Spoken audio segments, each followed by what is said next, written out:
I am not an anime YouTuber.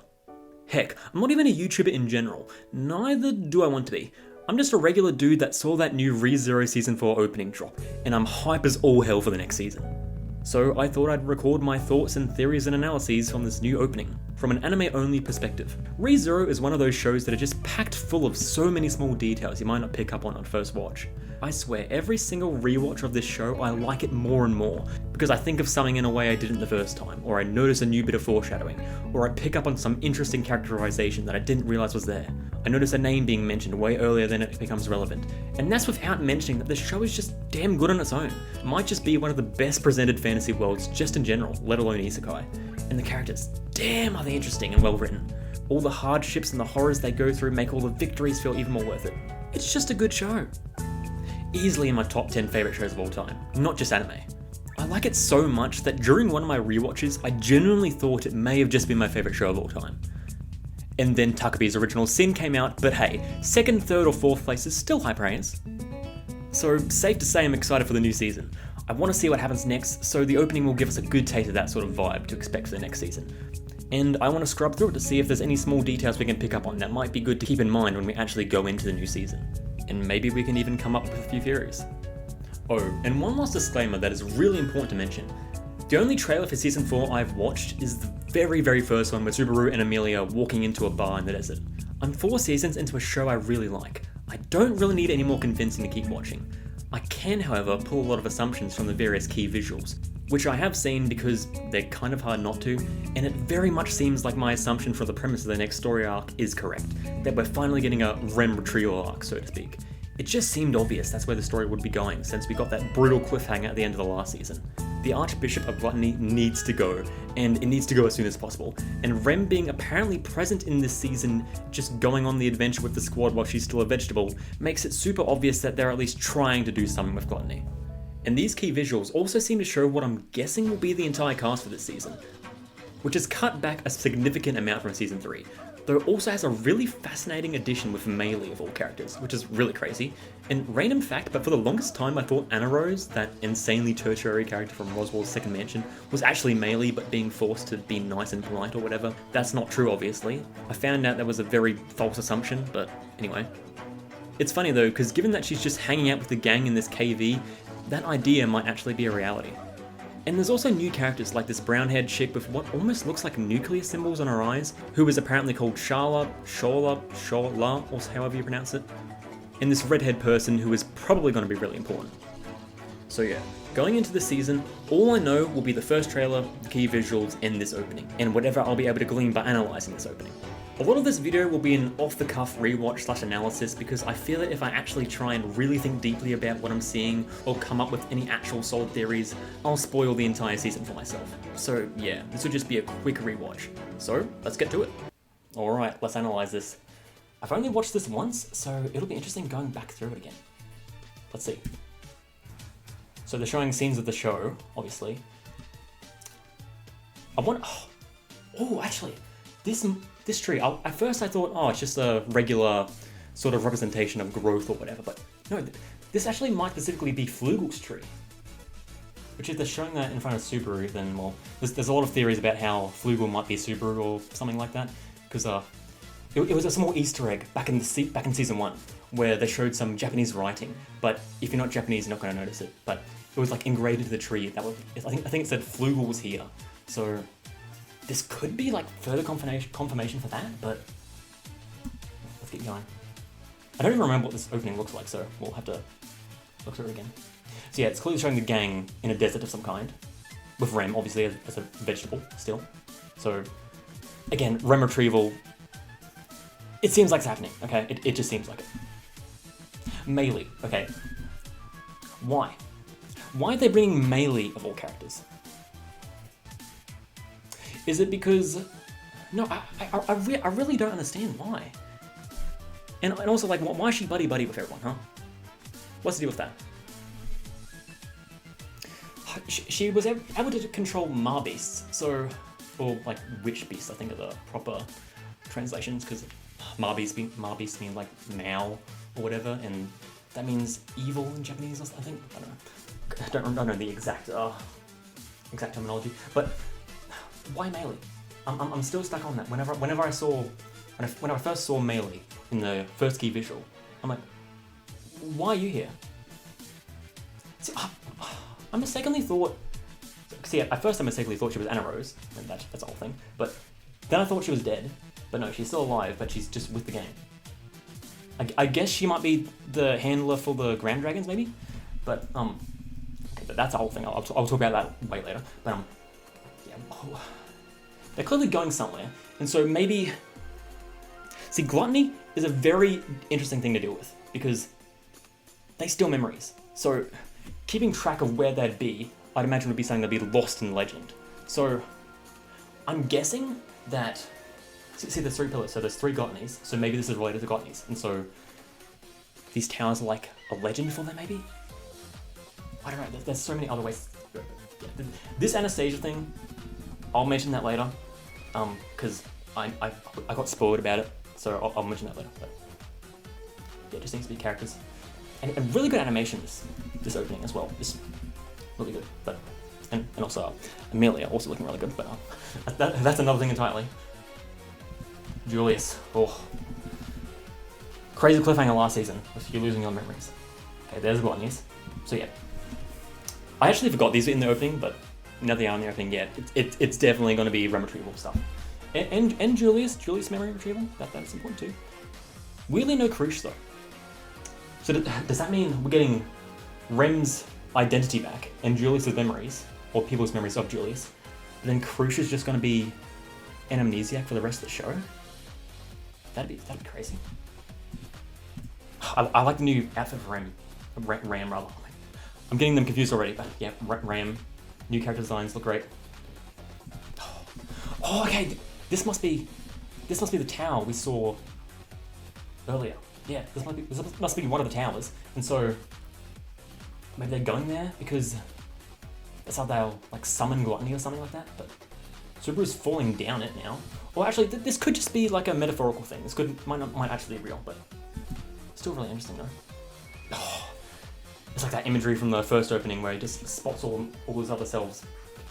Oh, I think these actually might be the different deaths from across the series actually. Maybe.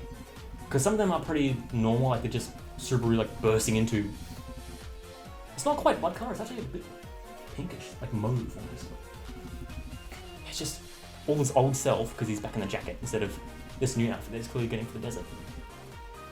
Some deaths where he's like dying from ice. Others where he's like stabbing himself. It's crazy stuff. Let's get going.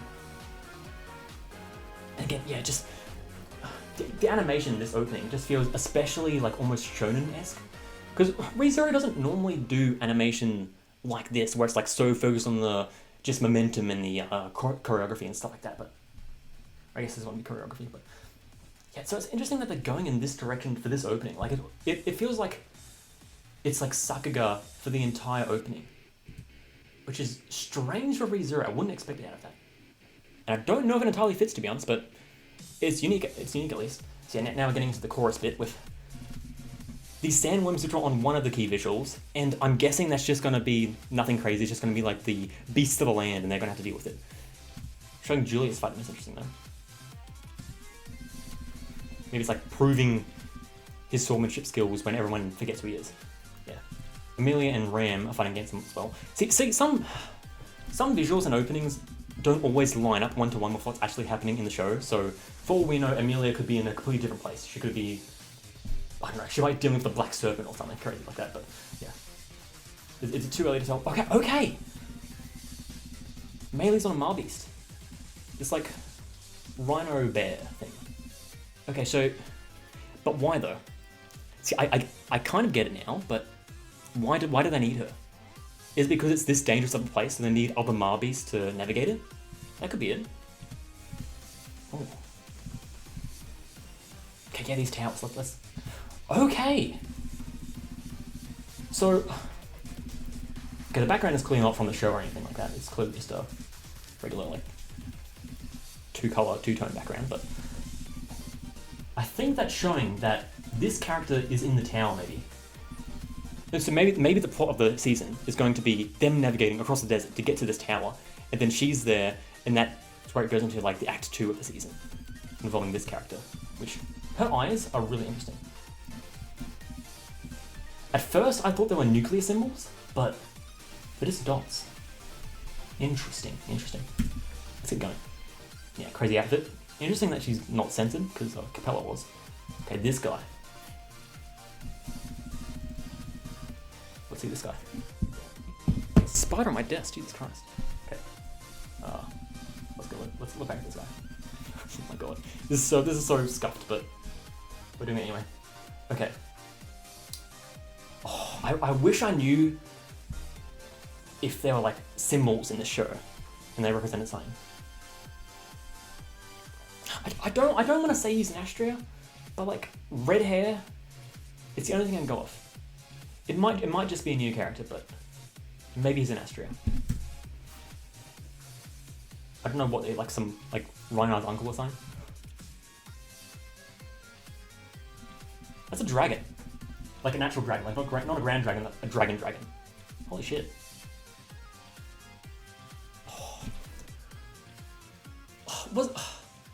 At the very start of the show, where they mentioned that Rosal wanted to kill the dragon, and they had like the royal selection was a pact with the dragon. Is this that dragon? It had a name. It was like Volcanica, something like that. Huh. Oh, some reflection. Oh, it's a library. It's a library on a tower.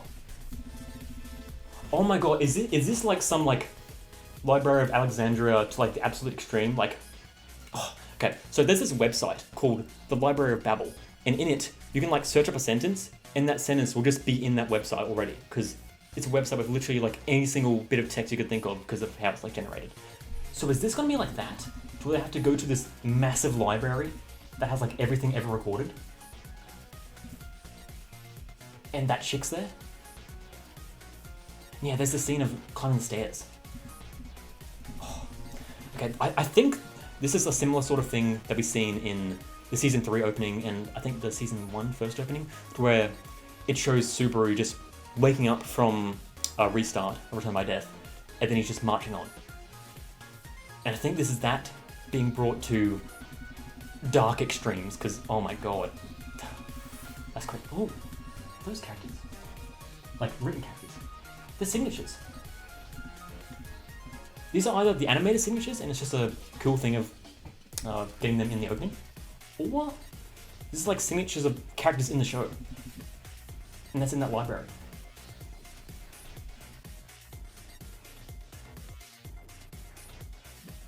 Very, very interesting. Okay.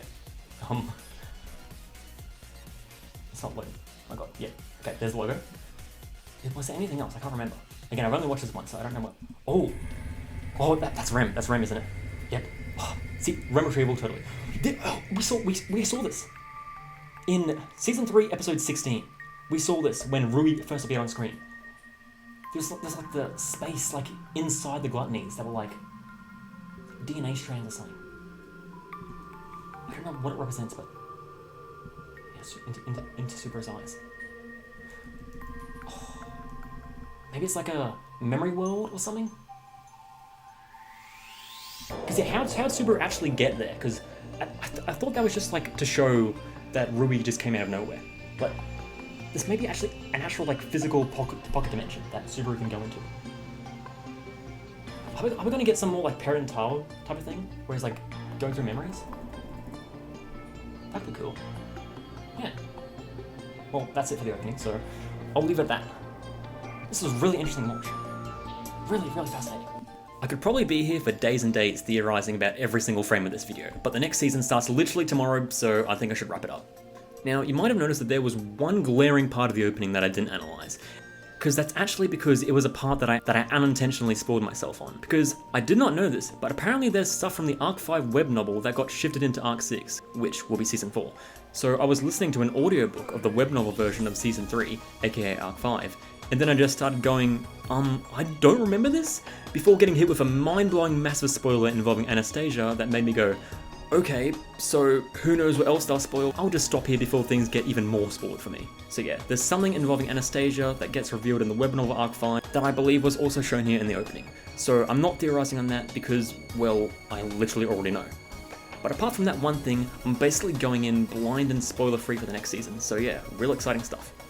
I'm thinking I might do weekly episode reviews for season 4, or maybe even reaction videos, though there will have to be an asterisk involved because I'm not really the OMG screaming and crying and cheering, that was so crazy kinds of personalities, and I'd rather play it safe with copyright, so it'll more than likely just be a podcasty / watch along style thing, where I just watch the episode for the first time on video alongside a timer so you know what part of the episode I'm watching. And then I'll do some first impressions and thoughts and theories and stuff like that afterwards.